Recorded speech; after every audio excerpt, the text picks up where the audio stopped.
సరే అధ్యక్ష, అలాగండి అధ్యక్ష, మీరు చెప్పినట్టే ఫాలో అవుతాం అధ్యక్ష. జగన్మోహన్ రెడ్డి గారి నాయకత్వంలో పేద ప్రజలకి మీకు అదే సబ్జెక్ట్ అధ్యక్ష, అదే చెప్తున్నా అధ్యక్ష. మా ప్రభుత్వంలో, మా జగన్మోహన్ రెడ్డి గారి ప్రభుత్వంలో పేద ప్రజలకి ఎక్కడా కూడా నష్టం జరగకూడదని, పేద ప్రజలకు ఏదైతే ప్రభుత్వం ద్వారాగా అందే పథకాలు ఉన్నాయో ఎక్కడా కూడా కరప్షన్ జరగకూడదనే ఉద్దేశంతో కఠినమైనటువంటి నిర్ణయాలతో ఆ రోజు జగన్మోహన్ రెడ్డి గారు రిలీజ్ చేశారు. ఆ రకంగా వెళ్ళిన మూలనే ఆ రోజున కేసులు కానీ తప్పుకున్నాయి అధ్యక్ష. ఇన్ని మెట్రిక్ టన్నుల బియ్యం ఆ రోజున దొరకలేదు అధ్యక్ష మరి ప్రభుత్వంలో. కానీ ఈ రోజు మీరు ఇప్పుడే సంవత్సరం అవుతుంది అధ్యక్ష, సంవత్సరం అవుతుంది అధ్యక్ష. సంవత్సర కాలంలో కొన్ని వేల మెట్రిక్ టన్నులు బియ్యాన్ని ఎందుకు పట్టుకున్నారు అంటే మీ అసమర్థతకి కారణమని నేను అడుగుతున్నాను అధ్యక్ష.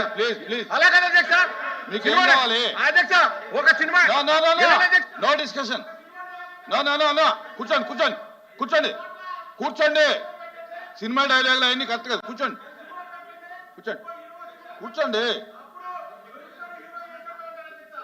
ఇజ్రాయెల్ గారు కూర్చోండి. అచ్చెన్నాయుడు గారు ఒక డైలాగ్ ప్లీజ్ అధ్యక్ష. కూర్చోండి. ఇజ్రాయెల్ గారు ఎందుకంత ఇజ్రాయెల్ గారు చర్చ పెట్టండి, రెడీ, నో ప్రాబ్లం. కూర్చోండి. వివరాలన్నీ చెప్తే మీకే ఇబ్బంది ఉంటుంది. Okay, please. అధ్యక్ష, వాళ్ళ ప్రభుత్వం వచ్చిన మొట్టమొదటి సంవత్సరంలో ఆయన బియ్యమే దొరకలేదు అంటున్నారు. మొట్టమొదటి సంవత్సరంలో వాళ్ళ చిత్తశుద్ధి ఎంతవరకు ఉందో మీకు తెలియాలి అధ్యక్ష. మొట్టమొదటి సంవత్సరంలో వాళ్ళు స్వాధీనం చేసుకుంది కేవలం 51,000 మెట్రిక్ టన్నుల బియ్యం అధ్యక్ష. 51,000. మేము 5,65,000 మెట్రిక్ టన్నుల బియ్యం స్వాధీనం చేసుకున్నాం. ఏం మాట్లాడుతున్నారు మీరు? వాస్తవాలు తెలుసుకోండి. మీలో చిత్తశుద్ధి ఉంటే మీకు కనపడేది. చిత్తశుద్ధి లేదు కాబట్టి, పరిపాలనలో మీకు నిజాయితీ లేదు కాబట్టి మీరు చూసుకోలేకపోయారు. ఈ వాస్తవాలన్నీ కూడా మేము గమనించే వ్యవస్థలో మార్పులు తీసుకొచ్చాం. గౌరవ ముఖ్యమంత్రి గారు కూడా ఒక సిట్ వేశారు అధ్యక్ష. ఐజీ ఆఫ్ పోలీస్ ఆధ్వర్యంలో తప్పకుండా అది కూడా ఇన్వెస్టిగేషన్ జరుగుతోంది. రాష్ట్ర వ్యాప్తంగా ప్రక్షాళన దిశగా మేము ముందుకెళ్తున్నాం అధ్యక్ష. టెక్నాలజీని వాడుతున్నాం. ఫేర్ ప్రైస్ షాపులు తీసుకొచ్చాం.